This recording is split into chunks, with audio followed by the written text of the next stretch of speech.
Hello, my name is Lorena Chris, and I am an early literacy reading specialist with the Houston ISD Reading Academy. Today, I will show you a kinesthetic activity to teach phonemic awareness.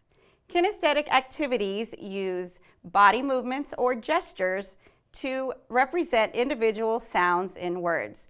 It helps students retain more information while having fun learning. In this kinesthetic activity, we will use a rubber band to stretch out the sounds in words. Please use caution when using rubber bands with young children.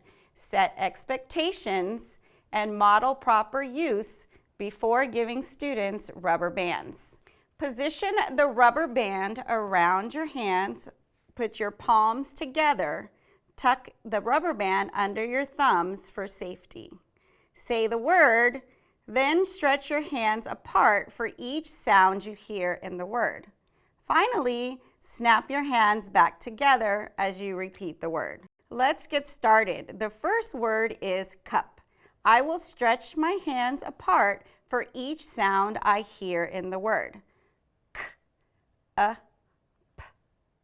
Now, I will snap my hands back together as I say the word. Cup. Let's try another one.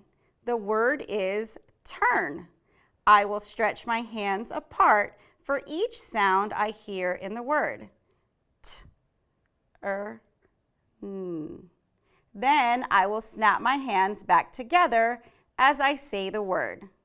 Turn. Let's try one together. The word is clap. Stretch out the sounds using your rubber band. L, a, p. Snap your hands back together. Clap. Excellent job stretching out the word clap. When using kinesthetic activities to sound out words, it is important to remember to focus on the sounds in words and not the letters. Kinesthetic activities allow students to retain more information while having fun learning. Remember to actively monitor students when using rubber bands. Thank you for tuning in to learn how to use rubber band stretching with me.